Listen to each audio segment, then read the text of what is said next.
Hi ಎಲ್ರಿಗೂ ನಮಸ್ಕಾರ. ನಾನು ನಿಮ್ಮ ಪ್ರವೀಣ್ ಶೃಂಗೇರಿ. ಎಲ್ಲ ಚೆನ್ನಾಗಿದ್ದೀರಾ ಅಂದ್ಕೊತೀನಿ. ನಾನು ಇವತ್ತು ಹೋಗ್ತಿರೋದು ಬಂದುಬಿಟ್ಟು ಚಿಕ್ಕಪೇಟೆಗೆ. ನಮ್ಮ ಬ್ರದರ್ ಪ್ರಜ್ವಲ್ ಬ್ರೋಗೆ ಸ್ವಲ್ಪ ಡೆಕೋರೇಷನ್ ಐಟಮ್ ತರಕ್ಕಿತ್ತು. ಹಾಗೆ ಚಿಕ್ಕಪೇಟೆ ಬಂದೆ. ಅಲ್ಲಿ ಜನ ನೋಡಿ ಸವಾಸ ಬೇಡ ಅಂತ ವಾಪಸ್ ಮೆಟ್ರೋ ಹತ್ಕೊಂಡು ನಾನು ಹೋಗಿದ್ದೆ ಓರಿಯನ್ ಮಾಲ್ಗೆ.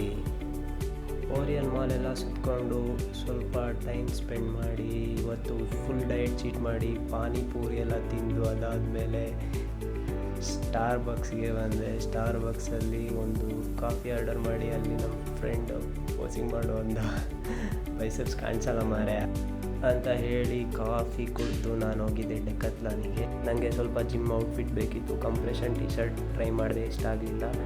ಡಂಬಲ್ಸ್ ನೋಡಿದ ತಕ್ಷಣ ನನಗೆ ವರ್ಕೌಟ್ ಮಾಡಬೇಕು ಅನಿಸ್ಬಿಡುತ್ತೆ. ವರ್ಕೌಟ್ ಮಾಡಿದೆ. ಆದಮೇಲೆ ಸ್ವಲ್ಪ ಡಿಪ್ಸ್ ಹೊಡೆದು ಅಲ್ಲಿ ನನಗೆ ಬೆಲ್ಟ್ ತಗೊಂಡು ಆದಮೇಲೆ ಮಧ್ಯಾಹ್ನ ಊಟಕ್ಕೆ ಬಿರಿಯಾನಿ ತಿಂದು ನಮ್ಮ ದೋಸ್ತ ನೀರು ಹಿಡಿಯೋದು ನೋಡಿ ನಗಾಡಿ. ಅದಾದಮೇಲೆ ನೈಟ್ ಓರಿಯನ್ ಮಾಲಲ್ಲಿ ಸಿಕ್ಕಿಮ್ ಅವ್ರದ್ದೇನೋ ಸೆಲೆಬ್ರೇಷನ್ ಇತ್ತು, ಅದು ಮುಗಿಸ್ಕೊಂಡು ವಾಪಸ್ ರೂಮ್ ಕಡೆಗೆ. Okay bye, thank you so much.